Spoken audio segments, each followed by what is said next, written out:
Pelatihan internal Direktorat Manajemen Konstruksi. Membangun citra diri profesional personil MK.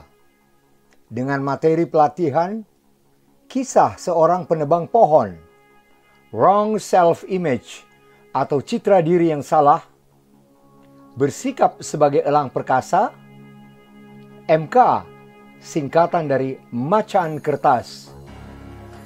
Proyek diibaratkan seperti kereta api. Personil MK adalah manajer.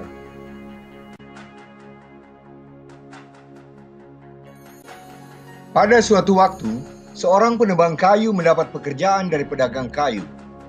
Gaji dan kondisi kerja sangat bagus. Maka si penebang kayu bertekad untuk melakukan yang terbaik karena ia memiliki semangat dan kekuatan. Bosnya memberikan kampak dan menunjukkan area kerjanya. Hari pertama, penebang kayu berhasil menebang 10 pohon.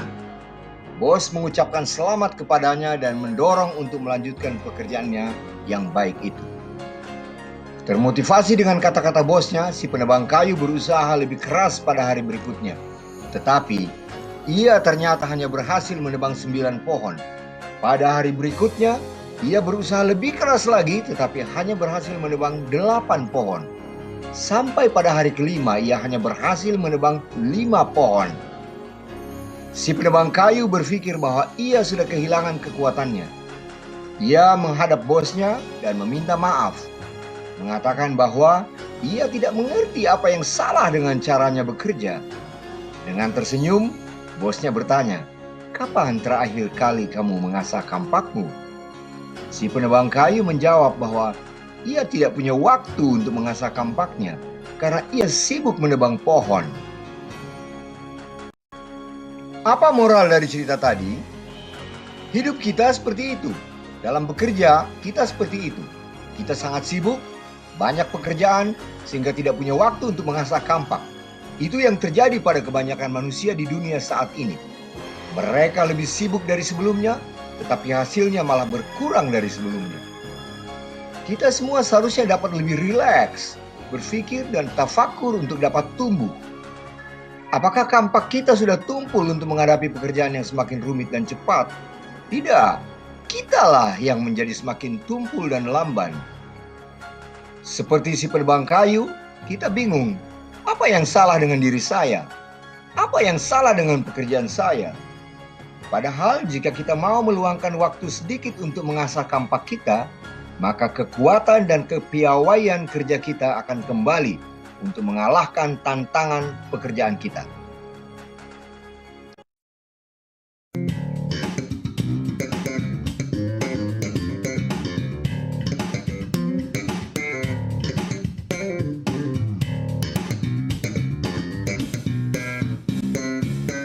Kebanyakan kondisi sungsang yang terjadi dalam kinerja konsultan MK adalah disebabkan oleh citra diri yang salah, yaitu kesalahan dalam menilai diri sendiri, dalam menilai peranannya, terutama dalam interaksinya dengan pihak lain yang terlibat dalam kegiatan proyek atau dengan para stakeholder proyek. Gagal citra diri bisa berakibat buruk. Contohnya, kesalahan citra diri ini akan menyebabkan konsultan MK terperangkap dalam pekerjaan quality control yang seharusnya menjadi tugas kontraktor.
Tentang elang perkasa.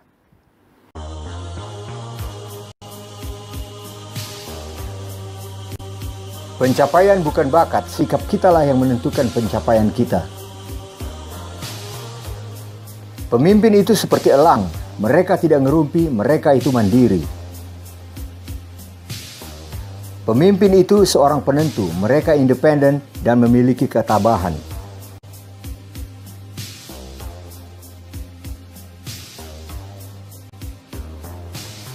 Pemimpin mampu naik tinggi karena mampu menangani masalah.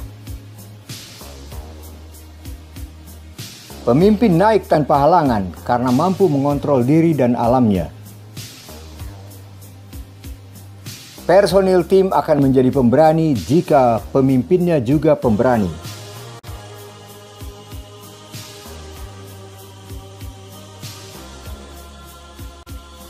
Tidak satupun yang dapat dicapai tanpa harapan dan percaya diri.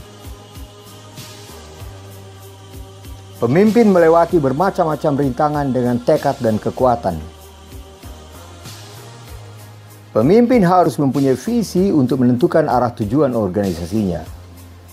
Seperti dalam bahasa Jawa, weruh sadurunge winarah, atau tahu sebelum terjadi.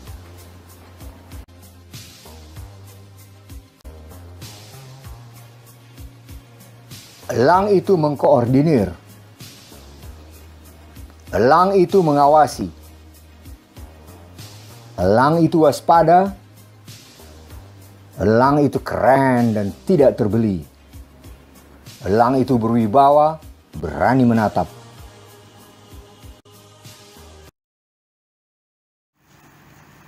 Perhatikan beda postur elang muda dan elang tua. Elang muda fit and proper. Elang tua lamban, susah survive.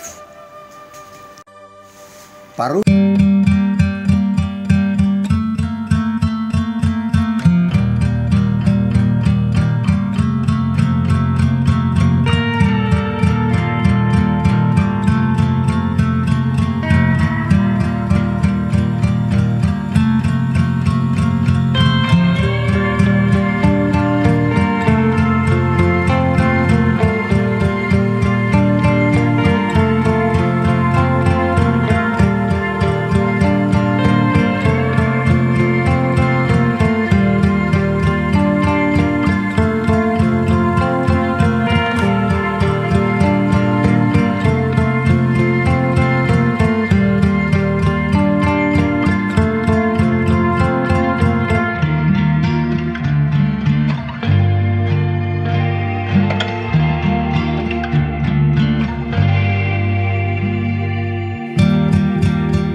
pengetahuan, teknologi, dan cara kerja kita rasanya semakin ketinggalan zaman.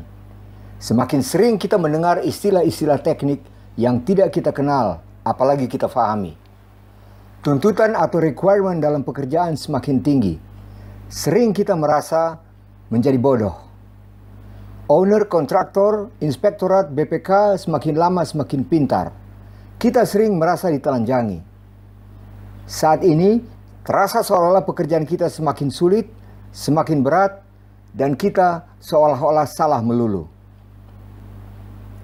Itu tandanya kita sama dengan elang yang berumur 40 tahun. Dan saatnya lah bagi kita untuk memilih. Menunggu saat kita tidak laku lagi atau mau bertransformasi. Untuk bertransformasi, kita perlu meniru elang dalam cara mereka beradaptasi. Antara lain, hancurkan paruh kita. Biasakan jangan mengandalkan mulut. Tumbuhkan kebiasaan menulis. Rampingkan urusan kita. Gunakan teknologi informatika untuk meringankan beban pekerjaan kita. Cabut bulu-bulu kita. Tanggalkan embel-embel kekuasaan, pertajam inisiatif, proaktif, dan koordinasi. Hancurkan cakar kita. Tinggalkan cara-cara kerja lama. Terus tumbuhkan inovasi yang berkelanjutan. Nah, siap untuk terbang tinggi? Tingkatkanlah pengetahuan, teknologi, dan manajemen.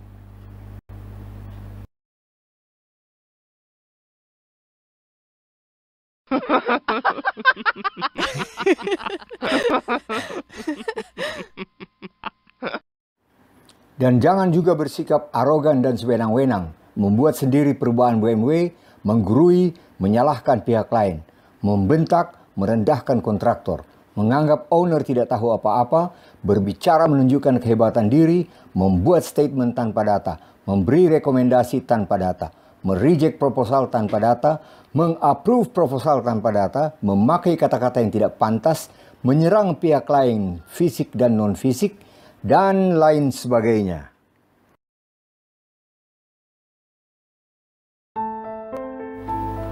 Tentang macan, hanya ada satu hal saja. Dari Hamki kita dapatkan slogan yang mengatakan bahwa MK adalah singkatan dari macan kertas. Tentu yang dimaksud bukan macan kertas yang ini, tetapi yang seperti ini.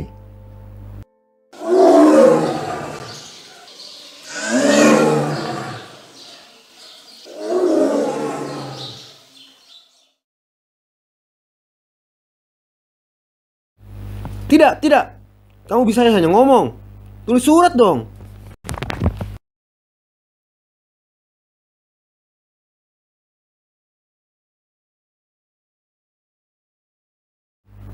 Ingat bahwa produk dari kontraktor adalah fisik bangunan yang terbangun. Sedangkan produk dari konsultan MK adalah paperworks. Hard copy dan soft copy dari rencana, catatan, notulen, laporan, surat, foto, dan sebagainya. Nah, sekarang kalian tahu bagaimana hebatnya kalian sebagai macan. Apa benar kita harus hebat seperti macan? Kan susah kalau jadi gitu dong. Lah, kan kita kini macan. Iya? Iyalah.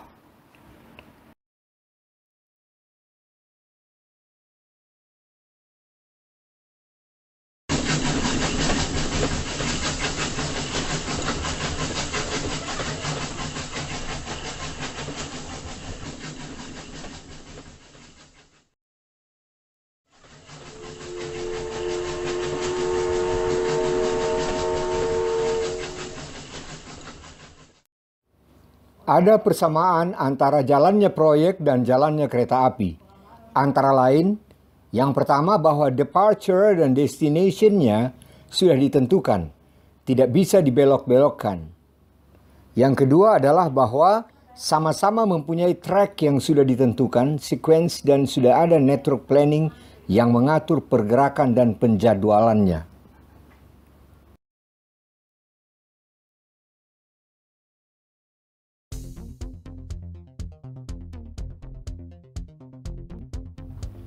Proyek dan kereta yang berjalan tidak bisa begitu saja direm atau dihentikan mendadak.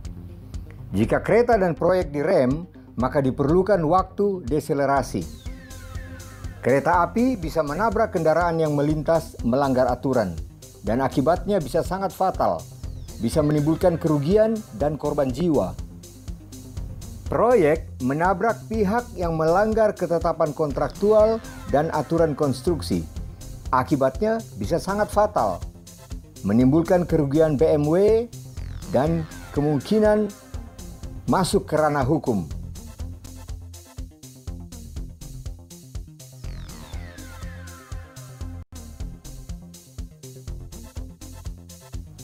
Kecelakaan proyek bentuknya antara lain: 1. Kecepatan proyek yang dipaksakan dapat menimbulkan ketidaksesuaian BMW. Yang kedua, cash flow keuangan konstruksi akan menyebabkan deviasi mutu dan waktu.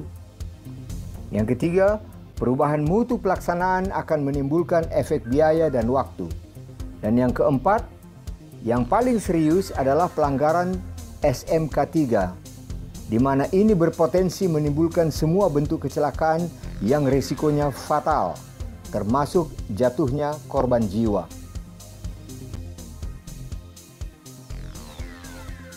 Konstruksi dan kereta api sama-sama berjalan cepat, melewati berbagai fase dan kondisi, dan harus tetap berada pada trek dengan prosedur atau tata cara yang sudah ditetapkan.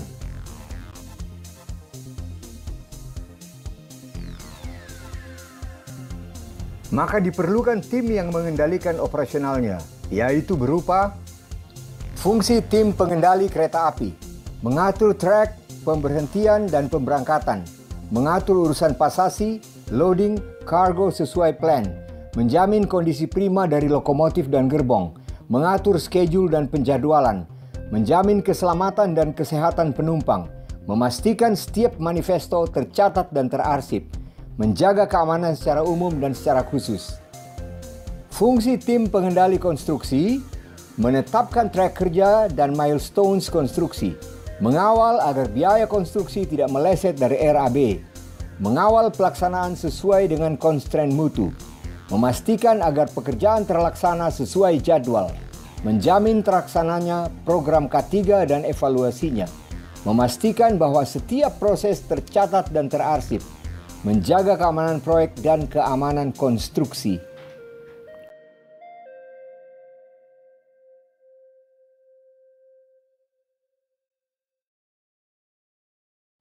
Bagaimana kondektur bekerja? Untuk mengendalikan waktu diperlukan cara kerja tepat waktu. Kondektur harus tepat waktu. Penumpang boleh terlambat atau silahkan mengejar. Tugas kondektur hanya mengingatkan jadwal berangkat dan jadwal tiba. Resiko ketinggalan adalah tanggung jawab sendiri. Jika konstruksi terlambat, berarti menjadi beban proyek dengan resiko denda atau lebih fatal.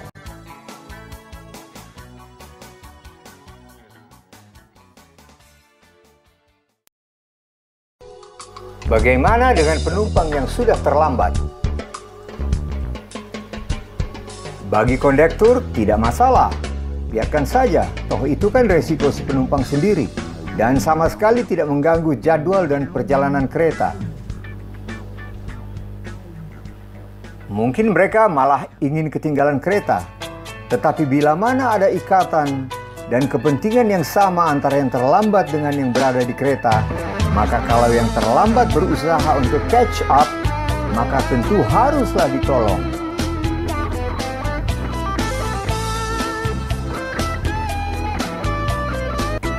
Bagaimana dengan konstruksi? Dalam manajemen konstruksi, tim MK wajib mengamati pergerakan kemajuan pekerjaan para kontraktor. Sehingga bila mana ada indikasi kurva realisasi turun mendekati kurva rencana, maka tim MK sudah harus mulai menyemangati dan mengulurkan tangan untuk mempercepat progres. Bagaimana bila terjadi konflik? Tim kondektur harus mempunyai kemampuan untuk menjaga keamanan di stasiun dan di kereta. Konflik yang berpotensi menjadi perseteruan dan perkelahian fisik adalah tanggung jawab security. Petugas security sudah dilatih dan mempunyai strategi untuk meredamnya. Bagaimana dengan konflik di konstruksi? Personil tim MK harus mempunyai kemampuan menjaga harmonisasi antar para pihak. Personil tim MK harus mempunyai kemampuan untuk meredam potensi konflik. Kalau sampai terjadi pertikaian, maka personil MK perlu mengetahui bagaimana trik dan cara menangani pertikaian antar pihak lain. Menangani pertikaian yang melibatkan tim MK. Untuk menangani konflik, tahapannya sebagai berikut. Pelajari statement dan kronologis persoalan. Pelajari dokumen kontrak dan RKS. Lakukan pendekatan ke pihak yang bertikai. Setelah ditemukan solusinya, adakan pertemuan. Jika solusi dianggap resmi, maka perlu dinatulensikan. Jangan bertikai, akibatnya akan fatal. Sebab owner, inspektorat, BPKP, BPK, LSM, wartawan, mereka membidik Anda.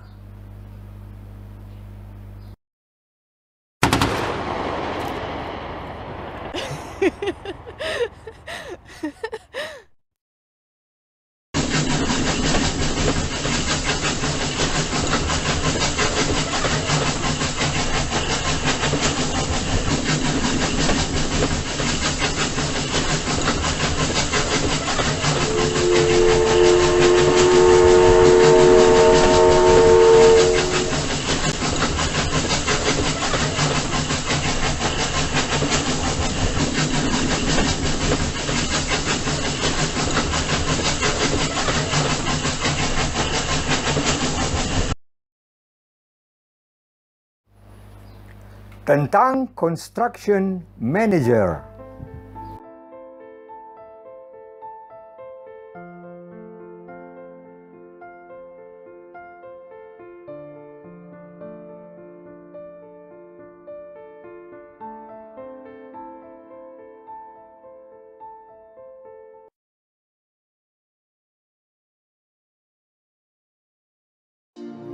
Seorang personil anggota tim MK, apakah dia sejago orang ini? Tidak. Apakah kerjaannya serumit ini? Tidak.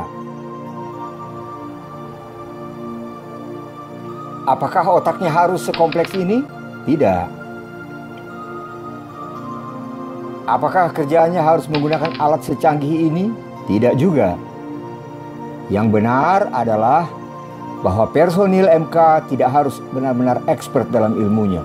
Personil MK adalah manajer di bidang konstruksi. Oleh sebab itu,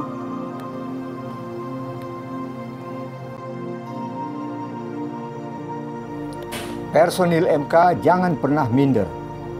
PM kontraktor bukan bos proyek di mana personil MK manut kepadanya dan tidak enak hati untuk menegur, apalagi membuat surat teguran atau surat peringatan. Dan owner bukan bos yang berhak untuk memarahi MK. Oleh sebab itu, hindari kelemahan yang keterlaluan yang bisa menyebabkan owner melihat MK sebagai sekumpulan orang tolol tanpa kemampuan apa-apa. Perencana bukan expert konstruksi yang karena dianggap tinggi ilmunya maka perlu dihormati secara berlebihan. Para super expert yang seringkali diundang ke proyek bukanlah dewa-dewa di mana MK harus tunduk kepada mereka. Ekspatriat atau orang asing yang di-hire oleh proyek harus sepenuhnya tunduk pada koordinasi MK. Makanya personil MK sebaiknya belajar dan berlatih bahasa Inggris. Kata kuncinya adalah self-esteem. Self-esteem adalah pencitraan ke dalam terhadap diri sendiri, bukan pencitraan keluar. Salah satu penemuan psikologis yang paling mutakhir adalah bahwa kalau orang terus-menerus menganggap dirinya tidak mampu, maka makin lama ia akan semakin tidak mampu. Kalau orang terus-menerus menganggap dirinya sebagai orang yang berharga, maka ia akan makin dihargai. Kalau pengawas terus-menerus membayangkan profesinya sebagai sarana untuk memalak kontraktor, maka ia akan stay pada posisinya dan akan terkenal sebagai tukang palak atau kacung kontraktor. Kalau pengawas terus-menerus menganggap tugasnya adalah mengawasi detail pelaksanaan dan mutu hasil kerja, maka lama-kelamaan ia akan menjadi burung puyuh yang merupakan kacung dari PM kontraktor. Sebaliknya, bila seorang personil tim MK melatih dirinya untuk memikirkan bahwa dirinya adalah seorang manajer, maka cepat atau lambat yang akan terjadi adalah ia akan mulai percaya bahwa dirinya adalah manajer dengan tugas, wewenang, dan tanggung jawab seorang manajer. Dan sikapnya akan mulai berubah dari petugas pengawas, teknisi, tukang palak, kacung, menjadi seorang manajer. Celakanya, hanya sedikit personil MK yang menyadari bahwa dirinya adalah seorang manajer. Tetapi bagusnya, sudah ada pelatihan seperti ini yang menyadarkan untuk bisa ditularkan ke tim masing-masing.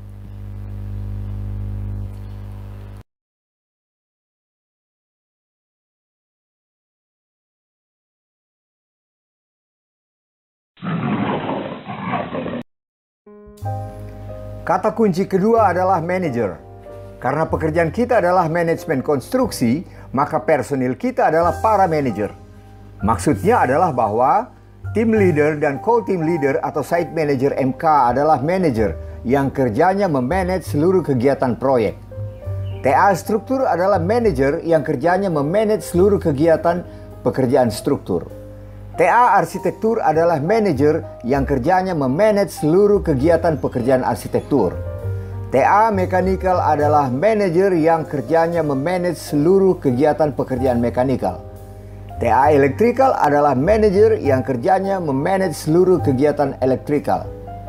TA geodesi dan geoteknik adalah manajer yang kerjanya memanage kegiatan pekerjaan geodesi dan geoteknik. Admin tech dan admin proyek adalah manajer yang kerjanya memanage kegiatan administrasi seluruh proyek. Bahkan juga office boy adalah manajer yang kerjanya memanage seluruh urusan konsumsi, akomodasi, kopi, dan grafika, dan sebagainya. Nah, karena kita adalah para manajer, maka cara kerja kita juga harus sesuai dengan prinsip kerja seorang manajer menurut ilmu manajemen. Bagaimana prinsip kerja manajer? Mari kita lihat. 11 prinsip kerja seorang manajer. Menurut ilmu manajemen, ada 11 prinsip kerja yang harus diterapkan oleh seorang manajer. Yang pertama, teguh dalam tujuan tetapi luwes dalam cara. Yang kedua, selalu berdoa dan bekerja keras.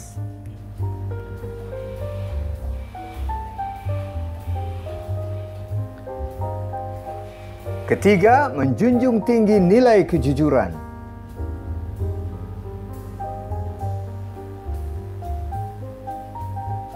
Keempat, mau berkorban untuk meraih keberhasilan.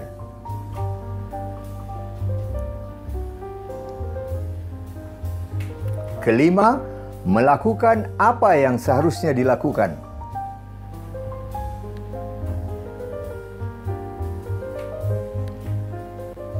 Keenam, efisien dalam penggunaan biaya.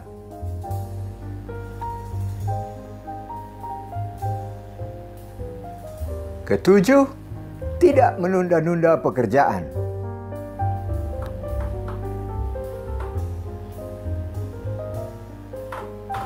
Kedelapan, selalu menghadirkan ide dan gagasan yang terbaik.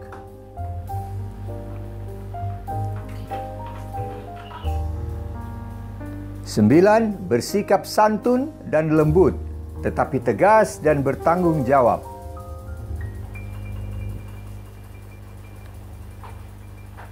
Kesepuluh, beranggapan small is beauty, medium is liveful, dan big is powerful. Cantik, lincah, dan kuat. 11, selalu sadar atau aware dengan realita yang terjadi. Sebagai seorang manajer, berikut ini tambahan-tambahan yang kita perlukan. Beberapa tambahan bagi manajer. Tambahan tentang elang. Elang selalu ingin berada di atas. Maknanya adalah bahwa pemimpin atau pekerja sejati tidak pernah puas dengan hasil yang dicapainya. Maka apabila kamu telah selesai dari suatu urusan, maka kerja keraslah kamu dalam urusan lain. Tambahan tentang macan. Harga diri membuat kepala kita tegak ketika orang di sekitar kita menunduk. Keberanian dan keteguhan hati kitalah yang memungkinkan hal itu terjadi. Tambahan tentang kereta api. Double track diperlukan untuk membuat percepatan pelayanan. Tetapi double track sama dengan double cost atau mungkin bahkan triple cost. Oleh sebab itu, hindarkan pemaksaan percepatan pekerjaan. Aturlah kecepatan pekerjaan sejak awal sesuai dengan rencana kurva S. Tambahan tentang manajer konstruksi. Setiap permasalahan adalah kesempatan untuk menjadikan kita sebagai manajer yang lebih baik. Citra diri harus dipelihara dengan keinginan berkembang. Tanpa perkembangan, maka citra diri akan menjadi layu.